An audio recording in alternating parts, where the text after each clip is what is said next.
Hey everyone, welcome back to our channel. If you're new here, please subscribe. I'd really love that. If you're returning, how you doing? What we're going to be talking about today is Kellogg's. Yeah, the brand Kellogg's, you know, Tony the Tiger. They're great. And they're what am I trying to say? Their part that they're playing in Agenda 2030. They have commitments that they've made that they are going to nourish 1 billion people with their foods. They are feeding 375 million people that are in need. And I know this all sounds great, but just wait. Nourishing people and the planet, including support for 1 million farmers and workers, ensuring equity, diversity, and inclusion. What does that sound like? What does that sound like? You got it right. Okay. In their workforce. And this includes their aspirational goals of gender 50-50 parity at the management level by the end of 2025 and 25% underrepresented talent at the management level by the end of 2025, engaging 1.5 billion people in advocating for sustainable and equitable access to food. Okay, so by 2050, okay, the global population is expected to increase by more than 9 billion people. Okay, and this is by them, this is what they say. Okay, this is actually on their websites, and all of the links are in the description box below. Okay, so you guys can have your references.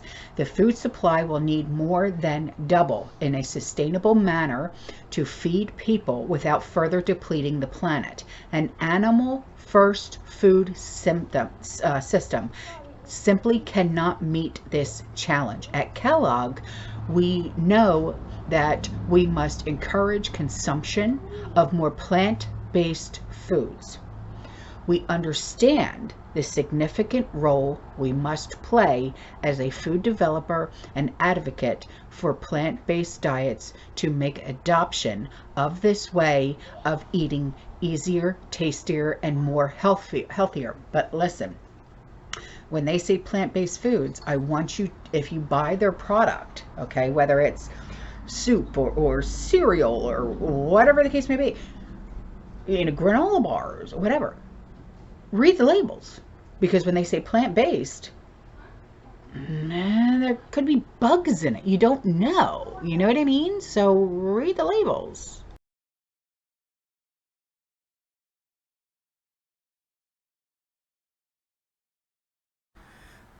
Okay, so I'm going to put up some stuff, okay, that they have on their websites, okay, and it says, pursuant to our sustainability bond framework, an amount equivalent to the net proceeds from our sustainable bond can be applied towards new, existing, or prior eligible product, which may include investments made by Kellogg up to 2 years prior to any sustainable bond issuance in the following categories. Okay, they have food security and sustainable food systems, which is expenditures related to research and development on plant-based protein foods, which have lower GHG emissions and water efficiencies. The next one is food security and sustainable food systems, which, because these are nourishing with our foods, feeding people in need.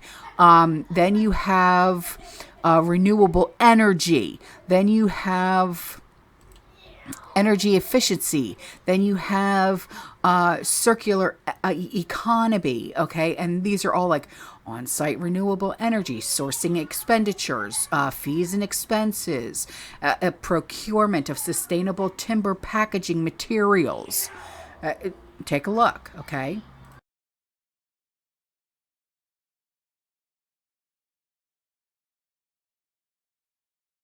Then with this one that I'm going to put up, it's environmentally stable management of living natural resources and land use.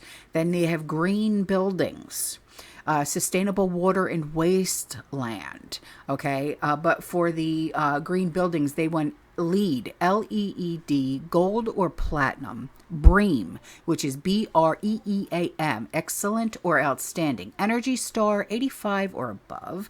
Other equivalent internationally or nationally recognized certifications.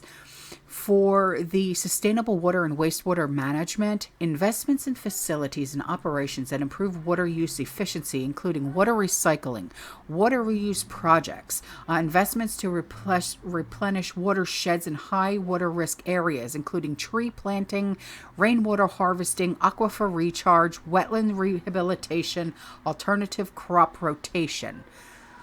So this all sounds great and all, but what they're a part of is the scary part. It's obvious what they're really a part of and what they're really trying to push here.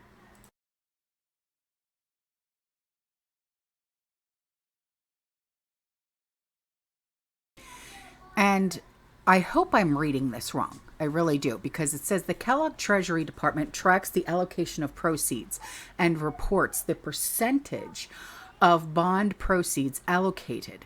It also specifies the percentage of proceeds allocated to the use of proceeds categories and the percentage of refinance of existing projects versus the funding of the new projects. The first table that you're going to see, because it's all on one page, the first table is allocation of bond proceedings for eligible projects. And it says outstanding bond issuance volume net, euro 297.5 mil. And then it says percentage of allocation proceeds, 100%. Percentage of allocated proceeds, 0. And then for the second table, which is on the same page, like I said, is allocation of bond proceeds to different use of proceeds categories. Nourishing with our foods. Food security and sustainable food systems, 3%. Only 3%? And then it says feeding people in need, 9%. Wait a minute. And then circular economy, 71%. Environmentally sustainable management of living natural resources and land use, 17%. So you're actually only going to be helping 12% by the food systems and feeding people and nourishing people by 12%, and the rest is going to circular economy and sustainable management of living natural resources and land use. Am I reading that correctly?